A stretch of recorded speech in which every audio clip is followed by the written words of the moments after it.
Hello दोस्तों, स्वागत है आपका वर्ल्ड ऑफ फैक्ट्स चैनल में। आज हम जानेंगे कुछ अजीबोगरीब, हैरत अंगेज, सोचने पर मजबूर कर देने वाले फैक्ट्स के बारे में, यानी कि क्या जानवर सुसाइड करते हैं। नहीं यार, मैं नहीं मानता। खैर, इंसान तो करते ही रहते हैं। मार्क्स कमाए तो सुसाइड, मूत के आता हूँ, गेम हार गए तो सुसाइड, मूत के आता हूँ, लड़की छोड़कर भाग गई तो सुसाइड, मूत के आता हूँ, और अगर कुछ ना भी हुआ तो भी सुसाइड। मूत के आता हूँ। तो चलिए दोस्तों, इनकी सू को करते हैं साइड। अरे कहना क्या चाहते हो? ओह, आई मीन सुसाइड। और आज हम जानेंगे कैसे 28 गायों ने एल्प्स की पहाड़ी से किया सुसाइड। वहां से कूदने को तो बड़े बड़ों की फट जाती है, पर इन्होंने कैसे कर लिया सुसाइड। यही नहीं, हद तो तब हुई जब एक कुत्ता जिसने अब तक सुसाइड का प्रयास जारी रखा, जब तक कि वो उसमें सफल नहीं हो गया। मतलब ये तो अब लगता है कि तेरे नाम वाला ही सीन हो गया है, जहां वो तो हो गई भगवान को प्यारी और अब ये होना चाहता है। तो दोस्तों, इन सबको करके साइड बढ़ते हमारे वीडियो की तरफ। चलो लेट्स स्टार्ट। फर्स्ट, डॉल्फिन जिसने अपनी ट्रेनर की बाहों में किया सुसाइड। सुनने में थोड़ा बॉलीवुड स्टाइल लगता है, तो चलो जानते हैं आखिर क्या हुआ।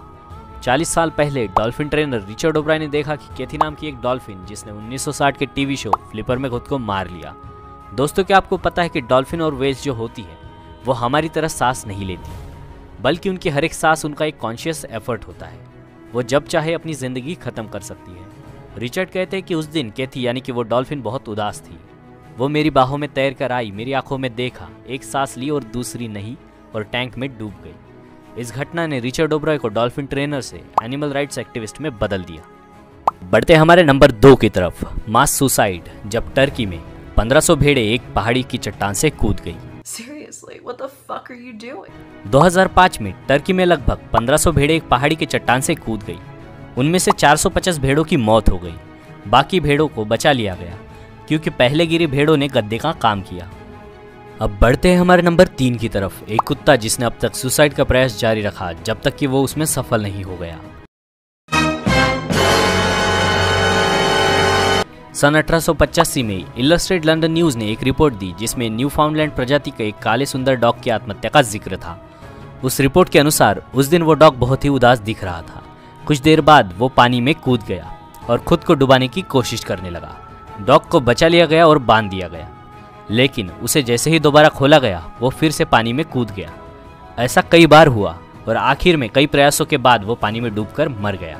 नंबर 4, एक भालू जिसने खाना छोड़कर मौत को गले लगा लिया।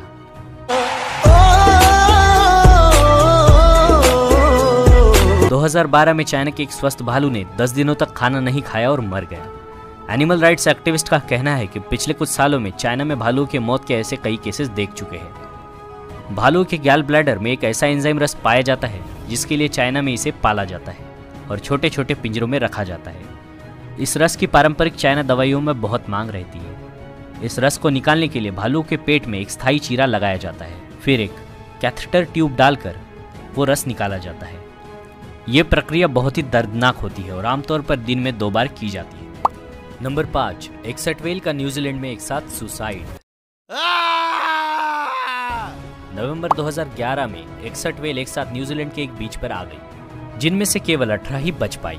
वेल्स ने ऐसा क्यों किया, इसका कोई भी स्पष्ट कारण तो पता नहीं चला, पर एक थ्योरी के अनुसार जब एक व्हेल ऐसा करती है तो बाकी भी उसका अनुसरण करती है। अब बढ़ते हैं हमारे last but not the least यानी कि 6ठे नंबर की तरफ। 28 गायों का एल्पाइन की पहाड़ी से सुसाइड। अगस्त 2009 में स्विट्जरलैंड में 28 गाय और बैल एक ही पहाड़ी की चट्टान से कूदकर मर गए।